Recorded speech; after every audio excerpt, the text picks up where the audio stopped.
Bon, depuis le début de la matinée, on vous parle des évolutions de votre métier, de la complexification de ce métier, des évolutions réglementaires. Ça devient de plus en plus difficile pour vous de faire ce travail. On se pose des questions par rapport à comment le faire, de quelle manière, quelle est la meilleure façon de travailler, sachant que vous ne pouvez plus tout faire tout seul. Est-ce qu'il faut s'associer avec des partenaires, aller vers des approches de fusion, de rapprochement? Est-ce qu'il faut rejoindre des plateformes? Est-ce qu'il faut faire appel à des sous-traitants? C'est à ce genre de questions qu'on va essayer de répondre avec ce panel aujourd'hui. Je pense que le modèle choisi, il a une influence non seulement sur vos coûts, mais il a également une influence sur la complexité et la complexification de votre organisation interne, de votre travail au quotidien. Je pense qu'il a aussi une influence sur la qualité des services que vous fournirez à vos clients. Donc on va essayer de trouver des solutions avec nos invités aujourd'hui. Donc j'appelle à me rejoindre là sur scène Marcus Angst, Guillaume de Bocard, Jean-Pierre Lagan, Alexandre Delzenere et Hervé Crozet. Je vous prie de me rejoindre et puis je vous laisserai vous présenter chacun en quelques mots.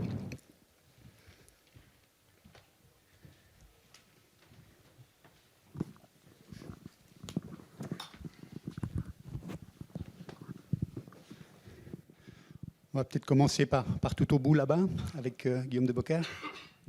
Bonjour à tous, donc je suis Guillaume de Bocard, je suis partenaire à Geneva Compliance Group, une société qui fournit des services en matière de conformité, donc compliance et de gestion des risques. Et donc c'est sur ce sujet que nous allons intervenir aujourd'hui. Oui, bonjour, moi je suis Hervé Crozet, donc je suis un des fondateurs de la société Wealth Solutions Partners. Nous sommes une société qui est dédiée à servir donc, soit les banques privées, soit les GFI comme vous, ou les family office. Et nous sommes spécialisés sur la partie sélection et due diligence pour les fonds actifs. Et nous avons cette activité depuis à peu près 5 ans. Nous opérons sur Genève et sur la Suisse en général. Good morning, everybody. Sorry that I'm not speaking in French, but I think it's better for you. My name is Marcus Angst. I'm responsible at Aquila for business development and cooperation. We have different kind of cooperation with custodian banks, etc. And therefore, we have to take care also about that. I'm at Aquila for more than 8 years nowadays, and I've been working before at Chloriden Loy, Bank Loy. Maybe you know the old bank in Zurich, and I was responsible as well for independent asset manager there. Therefore, I'm looking back for more than 20 years working together with you, and I'm very happy to be here. Alexandre Delzenero, bonjour tout le monde. Je suis le fondateur de ERA Group en Suisse, connu dans les activités spécialisées dans l'informatique, tous les métiers de l'informatique, puisque on regroupe aussi bien la gestion, l'externalisation avec toutes les problématiques qui concernent aujourd'hui le niveau de confiance, le niveau de sécurité. Et donc, on est actif dans la cybersécurité, la surveillance des activités, la gestion, l'exploitation de l'informatique. Et on aura l'occasion un petit peu de débattre de tout, la problématique informatique. Bonjour à tous, Jean-Pierre Lagan, je suis le CEO de Coges, Coraterie Gestion, que j'ai rejoint en 2018. Coges, Coraterie Gestion est la société de gestion indépendante du groupe Eric Sturza.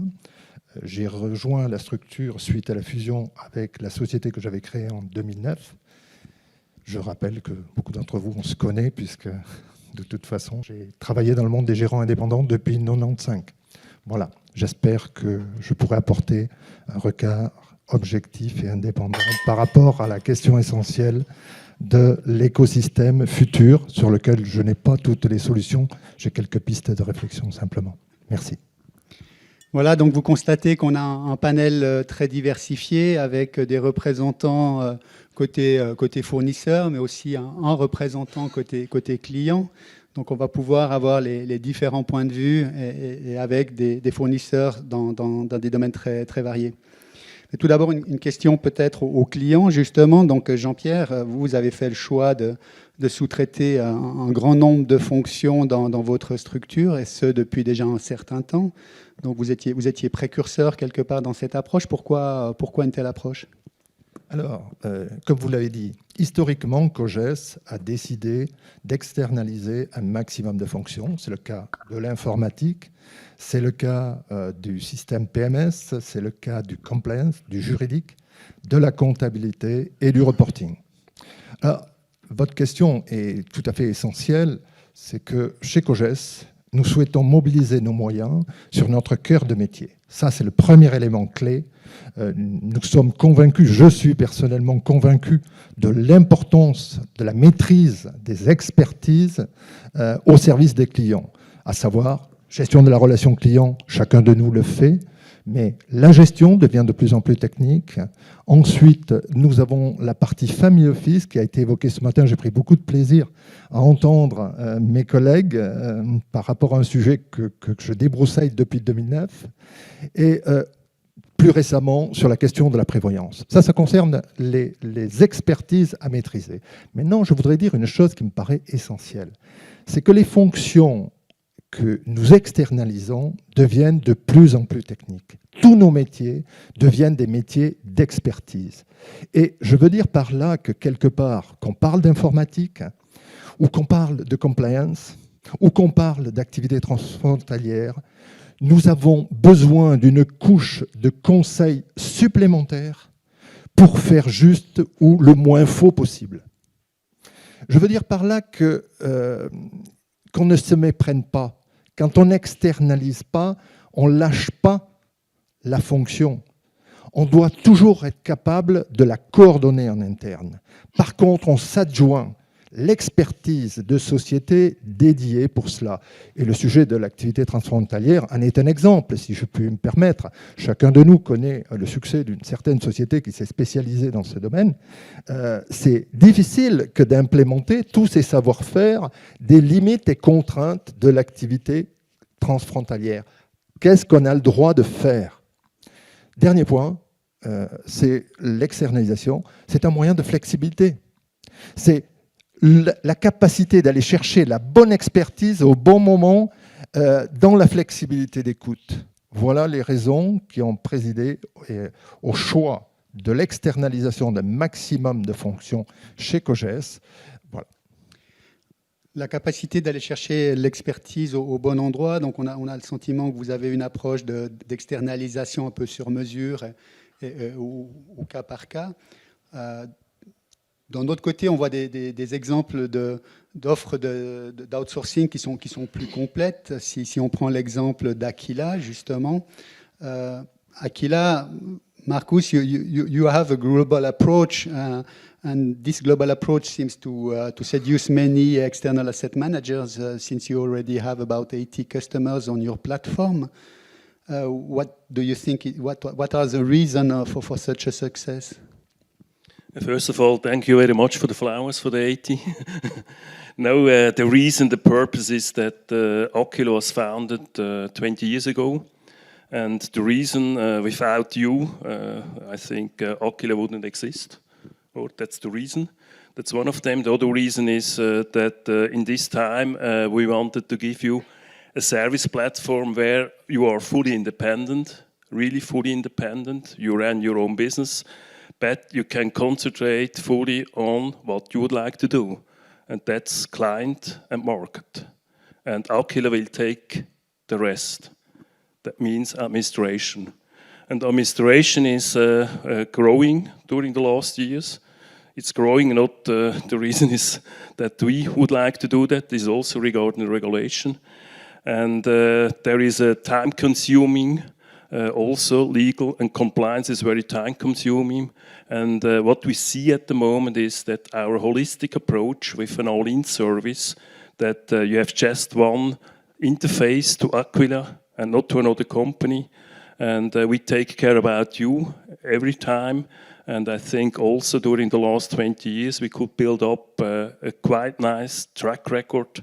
And therefore we were and are a still fair and suitable partner. And I think that's the reason that the demanding and the need for independent asset manager to have a holistic approach is growing.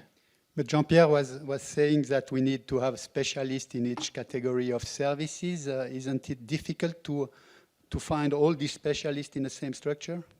I think it's difficult for each independent asset manager. If you run your own company for, let's say, 5 to 10 people, then you have to find, for example, one compliance officer, and the question is a little bit what happens if the compliance officer is on holiday or sick, then you need a deputy. Therefore, what we did, we built up a huge compliance team. At the moment, you are covering more than 60 different kind of countries of our partner. Our partners, they have more than 5,500 clients with 18 billion asset under management. And therefore, we have also the, let's say, the money and also the power that we can increase IT, compliance, legal, etc. Un des domaines dans lequel les spécialistes sont le plus demandés, c'est l'IT. Hein, et donc, en général, c'est le domaine qui ne vous passionne pas forcément. En tout cas, les GFI, en général, ne sont pas passionnés par ce domaine. Donc, ils souhaitent probablement... c'est probablement le premier qu'ils souhaitent externaliser. Qu'est-ce qui pourrait les retenir de vous confier la gestion de leur infrastructure, Alexandre ?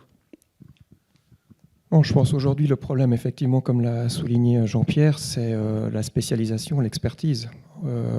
Ce qu'il faut savoir, c'est qu'en Suisse, aujourd'hui, il va manquer, d'ici à 3 ans, il va manquer à peu près 28 000 informaticiens, rien que pour le marché suisse. Donc le problème, c'est d'avoir la bonne expertise, et puis on doit coupler ça avec la montée de la menace et des risques qu'on a dans l'informatique sécuritaire. Et là, le souci, c'est que ce n'est plus des informaticiens qu'il faut, c'est des spécialistes experts en sécurité eux-mêmes. Donc le principal problème des GFI indépendants, même petites, moyennes structures aujourd'hui, c'est d'être capable d'assurer, si vous voulez, ce que nous, on appelle notre offre 360 degrés, c'est-à-dire être capable de couvrir l'ensemble du besoin informatique. Et le besoin informatique, aujourd'hui, c'est plus simplement avoir un prestataire informatique qui est capable d'intervenir pour des problèmes techniques ou pour un support utilisateur. C'est être capable d'avoir la vision complète sur les opérations, de telle façon à pouvoir garantir la sécurité, la surveillance en tout temps, et puis derrière l'exploitation informatique. Donc la construction de l'offre 360 aujourd'hui qu'on a chez ERA Group, par exemple, part en plaçant le client au centre de l'approche. Quel est le besoin ? Ensuite, qu'est-ce qu'on doit implémenter ? Comment on doit le surveiller du point de vue informatique ? Comment on alerte du point de vue des risques et des menaces qui peuvent y avoir ? Et comment ensuite on exploite, entre guillemets, l'informatique ? Et ici, tout ça n'est pas connecté, tout ça n'est pas coordonné correctement. Et puis qu'un bout est fait à gauche, un bout est fait à droite, un bout est fait en interne, un bout est fait en externe, vous n'arrivez pas à garantir la cohérence et la sécurité de l'information. Donc ça, c'est le premier problème. Et puis le deuxième problème, on parlait de garder l'informatique on-premise ou externalisé. Jean-Pierre vous le confirmera, le problème qu'il y a aujourd'hui, c'est que le métier de l'informatique, avant, on pouvait rester en interne puisqu'on avait 1 ou 2 informaticiens, et avec 1 ou 2 informaticiens, on arrivait à couvrir l'ensemble. Aujourd'hui, pour couvrir l'ensemble des opérations, la surveillance de l'informatique et de la sécurité, il vous faut en moyenne 6 à 7 compétences hyper spécifiques pour pouvoir garantir cohérence et consistance de l'information. Donc aujourd'hui, c'est avant tout un problème de coût. On ne peut pas se payer en interne, entre guillemets, 6 ou 7 informaticiens, plus toutes les infrastructures qui vont avec. Donc c'est là où le modèle doit être, entre guillemets, externalisé savamment, puisque, quand je dis savamment, il ne faut pas perdre le contrôle en confiant à un prestataire l'ensemble des clés de la machine. Il faut être capable de le contrôler, il faut être capable de le piloter, mais il faut pouvoir, entre guillemets, accéder à toutes ces expertises pour pouvoir, entre guillemets, assurer cohérence à un coût, entre guillemets, raisonnable des opérations informatiques. Quand vous parlez contrôle, il y a un sujet qui vient à l'esprit, c'est la confidentialité des données clients. Vous parliez de l'abandon de structures ou d'infrastructures on-premise. On assiste de plus en plus à des offres qui sont basées sur une infrastructure basée dans le cloud. Hein, on parle du cloud partout. Les données clients, comment vous garantissez à vos clients qu'elles ne sont pas du jour au lendemain, qu'elles n'apparaissent pas dans le dark web ou chez les concurrents? ou comme des événements qu'il y a eu la semaine passée sur certaines communes, par exemple. Le problème de la confidentialité de l'information est essentiel. Donc, le souci, c'est de garder typiquement des serveurs en interne et d'ajouter en fait tous les éléments de surveillance qu'il y a besoin pour être d'un côté compliant avec la réglementation, puis d'un autre côté pour pouvoir assurer entre guillemets l'interprétation de cette information de surveillance. Si vous faites ça on-premise, ça va vous coûter quelques centaines de milliers de francs parce que le nombre d'équipements et de traitements de l'information qu'il faut mettre en place est dédié pour le client, pour le tiers gérant ou pour les personnes qui doivent entre guillemets, exploiter les infrastructures. Donc aujourd'hui, c'est pour ça qu'on voit beaucoup ces fameuses offres cloud. Et puis là, on parlera de la différence entre un cloud public, un cloud privé ou un cloud justement hybride qui permet de garantir une certaine confidentialité. Mais aujourd'hui, la confidentialité du point de vue du prestataire informatique, on la donne en proposant des services ciblés de surveillance, de reporting, d'alerting qui s'appellent les Cyber Security Services. Et puis là, vous les avez à un coût entre guillemets abordable pour la structure parce qu'ils sont entre guillemets mutualisés sur 1000, 2000 clients qui, eux, entre guillemets, permettent d'amortir ce fameux coût tout en garantissant cette sécurité de l'information qui est importante.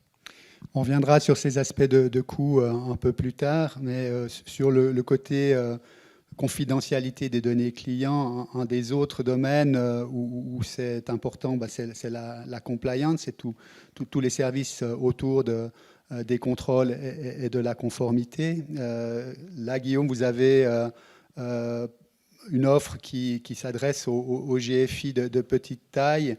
C'est vrai que pour des GFI de petite taille, c'est difficile d'assumer en interne toutes ces tâches additionnelles de compliance qui sont aujourd'hui exigées. Donc, comment vous pouvez décharger les GFI d'une partie de leur charge de travail avec une offre qui soit également sécure au niveau confidentialité, maintien de la confidentialité des données clients? D'accord. Alors ça fait beaucoup de questions presque en une seule. Ce qui est intéressant par rapport à ce qui a déjà été dit auparavant, c'est que peu importe les métiers que nous faisons, l'avantage pour les gérants, les avantages sont un peu toujours les mêmes, de pouvoir mutualiser les coûts et de bénéficier d'un très grand nombre de compétences, d'experts qui sont regroupés au sein de nos sociétés. Si on prend la compliance, jusqu'à présent, ça s'est, on va dire, focalisé, centralisé sur la compliance LBA, sur la lutte contre le blanchiment d'argent. Et ça, c'est une compétence que vous avez acquise et que vous avez décidé soit d'internaliser, soit d'externaliser. Aujourd'hui, avec la LSFIN, la LEFIN, on ne va plus parler uniquement de LBA, on va parler de règles de comportement LSFIN, on va parler d'abus de marché, on va parler de réglementation FINMA, de circulaire FINMA, on va parler petit à petit de protection des données. Et donc, vous allez avoir un nombre de règles de plus en plus important qui va s'appliquer à vous. Ça ne veut pas dire plutôt s'appliquer. Elles s'appliquent déjà aujourd'hui, mais elles n'étaient que très peu contrôlées. Donc là, il y aura une augmentation des contrôles et donc vous allez devoir augmenter vos compétences et vos connaissances à l'interne. Donc notre offre, en tout cas notre façon de travailler, c'est vraiment d'avoir une équipe. Il y a entre une dizaine de personnes, 12 personnes chez Geneva Compliance Group actuellement pour environ 10 plein temps. On a 10 experts et donc on va pouvoir couvrir toutes ces règles et ça va vous permettre ça va nous permettre de vous donner un conseil très large sur vos besoins. Il faut aussi se rendre compte que le métier de compliance ou de gestionnaire des risques, puisqu'on va aussi parler de la gestion des risques, c'est pas uniquement avoir quelqu'un qui va tourner des pages d'un dossier, consulter des documents, aller faire des recherches sur Internet. On a une partie maintenant stratégique, donc il va falloir définir une stratégie d'entreprise en termes de compliance et de gestion des risques. Il va falloir ensuite faire une veille réglementaire. Même avant de commencer la veille réglementaire, ou une fois qu'on a déjà connaissance des règles, il va falloir rédiger des directives internes et tout un processus interne. C'est seulement après qu'on va commencer à faire des contrôles. Donc il y a déjà tout ce travail préparatoire qu'il va falloir faire. Et là, vous allez aussi peut-être dans certains cas avoir besoin d'être accompagné. Donc aujourd'hui, ça va être très difficile pour vous d'avoir une personne, un collaborateur qui va pouvoir avoir toutes ces compétences. D'ailleurs, chez nous, personne arrive à couvrir l'ensemble du spectre et on doit s'entraider. Donc là, vous avez véritablement un avantage en termes de compétences à externaliser vos fonctions. Et la compliance, comme je disais, ce n'est plus seulement la compliance, c'est aussi la gestion des risques, le contrôle interne. Et ça, on en parlera aussi cet après-midi pour ceux qui resteront. Il y a un atelier à ce sujet. On a abordé des sujets touchant aux fonctions de support, aux fonctions de contrôle. Dans votre cas, Hervé, votre offre de service touche plus directement au cœur de métier du GFI. Est-ce que l'outsourcing fait du sens pour des activités qui sont considérées comme faisant partie du cœur de métier d'un GFI ? Enfin, tout à fait. Et je pense que Jean-Pierre l'a bien souligné, c'est que le monde devient complexe. Les marchés financiers sont, quoi qu'on en dise, complexes et de plus en plus variés. Donc, qui peut se permettre à l'heure actuelle de pouvoir gérer tout ça tout seul, déjà, et où éventuellement devoir s'adjoindre une équipe. Si je prends le cas des fonds, par exemple, ça peut paraître assez trivial de sélectionner un fonds de placement. Il faut juste savoir que moi, dans l'activité que j'avais auparavant, j'étais à HSBC, donc j'étais responsable global de tout ce qui était sélection de gérants externes. Donc on avait mis en place des processus de due diligence. Il faut savoir qu'un processus de due diligence pour accepter un fonds qui ensuite va finir sur la liste que les conseillers ou gestionnaires vont utiliser pour leurs clients, un tel fonds doit passer un due diligence qui peut prendre entre 3-4 semaines, voire même des fois plusieurs mois. C'est une activité. Est-ce que vous la faites, vous, déjà ? C'est pas évident. Alors ça touche le cœur de métier, mais j'ai envie de dire que dans le cœur de métier, à l'heure actuelle, il faut aussi savoir déléguer certaines parties. Je ne dis pas tout, ça c'est sûr. Et puis prendre peut-être plus un rôle de chef d'orchestre par rapport à tout ça. C'est-à-dire que vous avez la responsabilité en fait de la gestion du portefeuille de votre client. Vous avez la responsabilité du risque qu'il va prendre, vous avez la responsabilité de le diversifier comme il faut, et vous avez la responsabilité de bien comprendre les risques qu'il peut assumer lui-même et les rendements qu'il peut attendre de son portefeuille. Si vous arrivez déjà à gérer ça, je pense qu'après le reste, comme la sélection des produits, ou comme les fonds, ou d'autres produits d'ailleurs, vous pouvez très bien la déléguer, vous appuyer sur des gens qui peuvent être soit en interne, pour ceux qui ont les moyens, soit en externe, pour ceux qui ont peut-être moins les moyens et qui veulent plus s'adjoindre des professions ou des gens qui ont une expertise très ciblée. Donc c'est une question de choix et c'est une question d'organisation, je pense, par rapport au métier cible, au cœur de métier. Et c'est vrai, c'est une décision qui est très difficile, on l'a vu. Nous, ça fait 5 ans que nous faisons cette activité et on se rend bien compte, le ownership, c'est quelque chose que vous voulez garder. On est bien conscient de ça.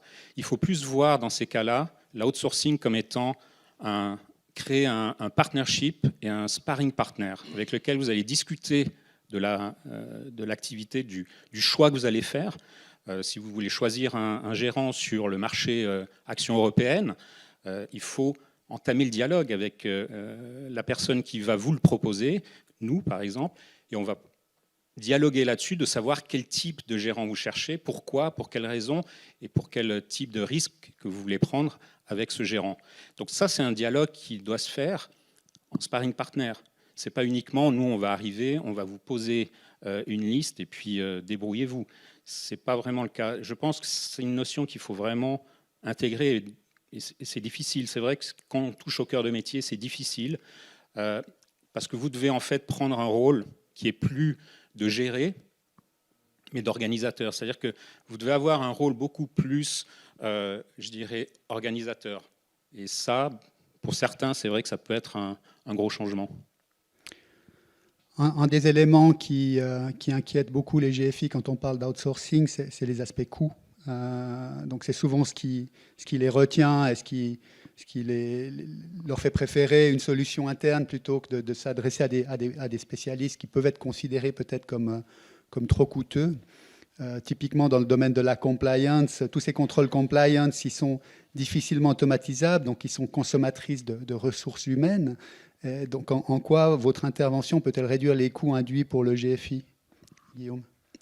Alors, comme on le disait avant, pour remplir en tout cas toutes ces tâches, vous allez déjà devoir trouver quelqu'un de très compétent. Donc sur le marché du travail, c'est quelqu'un qui va avoir un salaire relativement élevé. Et ensuite, pour engager une personne à l'interne, une personne, même si vous n'avez pas besoin à 100%, ça va être difficile de trouver quelqu'un à moins de 50%. sur le marché du travail. Donc ça, c'est quelque chose de délicat. Donc si vous prenez le coût direct d'un engagement, vous allez au minimum en avoir pour 50, 60, 70 000 francs, même pour quelqu'un à 50%. En termes d'externalisation, pour une structure petite à moyenne, vous avez besoin d'une présence uniquement une fois toutes les 2 semaines, une fois par mois. Évidemment, s'il y a des demandes entre deux, il faut organiser un processus de remontée d'informations et de travail, et ça on le fait bien, mais ça veut dire que nous pouvons fournir une prestation avec un coût qui est environ 50% d'un engagement. Je pense que c'est comme ça qu'il faut voir les choses. Il faut voir en termes aussi de coût d'opportunité pour vous, combien ça va vous coûter d'engager quelqu'un, combien ça va vous coûter d'externaliser, et en termes de valeur ajoutée. Et si vous prenez ces deux facteurs, l'externalisation, en tout cas sur des structures petites à moyennes, puisqu'on parlait uniquement, pour les Jean-Claude, des petites structures, mais pour les moyennes aussi, on travaille pas mal avec un certain nombre de structures moyennes et ça fonctionne aussi très bien. Jusqu'à une taille moyenne, il y aura un avantage financier, je pense environ peut-être de 50% par rapport à un engagement. Donc il ne faut pas compter les nombres d'heures. Si vous dites j'engage quelqu'un et cette personne travaille 40 heures par semaine et j'ai un externe et au lieu d'en faire 40, il va en faire 5 ou 6, si vous réfléchissez en tarif horaire, ça ne va pas fonctionner. Mais réfléchissez vraiment en coût d'opportunité générale et aussi en valeur ajoutée. Et là, je pense qu'il y a véritablement un avantage à externaliser sur ces tailles de structure.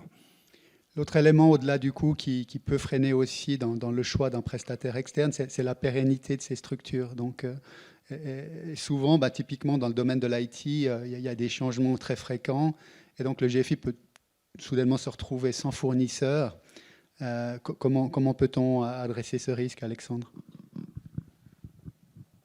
Le risque pour la partie informatique, c'est vraiment, dans l'outsourcing informatique, tout est une question de relation de confiance entre son client et le prestataire informatique. Il ne faut pas confier les clés, comme je disais tout à l'heure. Donc il faut avoir la possibilité de pouvoir contrôler en tout temps son prestataire informatique et ne pas lui remettre des clés où après, c'est extrêmement compliqué de revenir en arrière. Jean-Pierre pourra vous expliquer un petit peu cette démarche-là. Donc aujourd'hui, nous, l'approche que l'on a, c'est que premièrement, c'est transparence totale qui permet aux clients de savoir exactement où le prestataire en est. Deuxièmement, vous avez quand même, du point de vue des fameuses réglementations aujourd'hui en vigueur, que ce soit non pas LFIN, mais LSFIN, mais plutôt au sens de la directive FINMA, pour lequel la plupart vont être assujettis. Dans la directive FINMA, vous avez l'obligation de contrôle du prestataire. Ce qui veut dire que nous-mêmes, nous sommes obligés aujourd'hui d'agir comme un organisme régulé. Chaque année, c'est un des grands Big Five cabinets d'audit agrémentés par la FINMA qui doit passer en revue la totalité de l'organisation des processus du prestataire, y compris de la santé financière. Et nous avons l'obligation de reporter ça aux clients, au minimum une fois par année. Donc, avant tout, quand vous êtes dans cette démarche informatique, dans le choix du prestataire, c'est avant tout le niveau de confiance et de relationnel que vous avez avec votre prestataire, le niveau de surveillance et de contrôle que vous pouvez avoir et donc ce que va vous proposer le prestataire comme service, parce que la plupart des prestataires vont vous dire « il n'y a rien besoin de faire ». Non, aujourd'hui, vous le verrez cet après-midi, on présente la différence ou l'assujettissement que vous allez avoir entre LFIN, LSFIN et les directives FINMA. Il y a du travail derrière de contrôle qu'il faut absolument s'assurer. Je crois que c'était Guillaume ou Hervé qui disait tout à l'heure, vous avez l'obligation de contrôle du prestataire. Donc ces aspects-là vous permettent de donner la garantie de la pérennité du prestataire informatique. Et c'est les choix primordiaux dans cette sélection. L'autre question qui se pose, c'est est-ce qu'on doit outsourcer quand on a une taille suffisante? À partir de quelle taille un GFI peut se débrouiller seul sans avoir à faire appel à des sous-traitants? Marcus, is the global model you are proposing is suitable for larger external asset manager? Yeah, sure. For all of them. No, at the moment we have the largest company, the partner company consists more than 10 employees, 10 partners, with more than 1 billion asset under management. At the moment we have out of the 82 partner companies, in the last 2 weeks we had 2 new onboardings. Out of them, 20% are one man or one woman, and 60%, something around that, are 2 to 4 partners. and the rest is more than there means no problem about that. But the big clients are not having more specific requirements? No, we are expert because we have done it for 20 years, and at the moment we have 60 employees inside of Aquila. That means we have enough resource. What I have a little bit afraid about is the time, because it's 16 months in the next 16 months. Maybe we can onboard a lot of, but not all of them. And therefore, don't waste time and meet me at my workshop.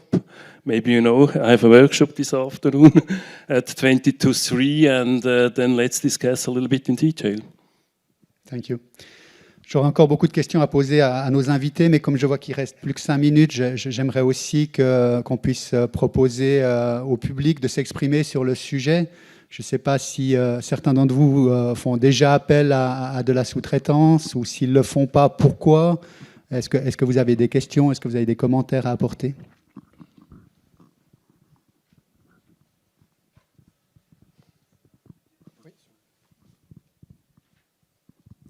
Bonjour, Nabil Sab. J'ai une petite question. En vous écoutant, on va dire l'externalisation devient une sorte de commodity. Mais ce que je n'ai toujours pas su résoudre, c'est la confidentialité lorsqu'on externalise. Comment vous pouvez nous garantir cette confidentialité? Et surtout, Jean-Pierre, quand tu externalises à beaucoup de gens, ou à une personne, ou différentes personnes, comment cerner cette confidentialité des données de la société, des données du client, en sachant que dans le marché d'aujourd'hui, ça bouge beaucoup. Dans le marché du travail, ça bouge beaucoup. Merci. Walid, puisque tu m'as adressé la question, je vais tenter d'y répondre. Je pense qu'il ne faut pas confondre externalisation, la ramener uniquement à des questions de coût. Se pose la question de la qualité de la prestation et se pose la question aussi de la globalisation pour adresser cette sécurité. Je suis assez d'accord avec ce qui sous-tend ta question, c'est que si on multiplie à l'infini les prestataires, je pense qu'il y a une nécessité d'encadrement absolument indispensable. Alexandre l'a dit tout à l'heure, le régulateur est très attentif à la validation des prestataires par rapport à cette question essentielle de la confidentialité et de la sécurité du service. Je crois que, je vais le résumer de la manière suivante, c'est que finalement, l'externalisation, ce n'est pas une question que de coût, c'est une question de compétence et d'allocation de son propre temps dans les entreprises. Je pense que nous sommes, mesdames et messieurs, moi j'ai créé ma société en 2009, j'ai bien connu le système, j'avais mon serveur, j'avais un prestataire informatique, j'avais toute cette dépendance technique. Je pense qu'aujourd'hui, on est confronté à un réel challenge. Comment gérer au sein de nos équipes la complexification de notre métier? Il en va du compliance, il en va de tous les aspects régulatoires, informatiques et autres. Donc, on sous-traite effectivement certaines parties, mais on doit nécessairement les encadrer et le régulateur est là pour nous y aider.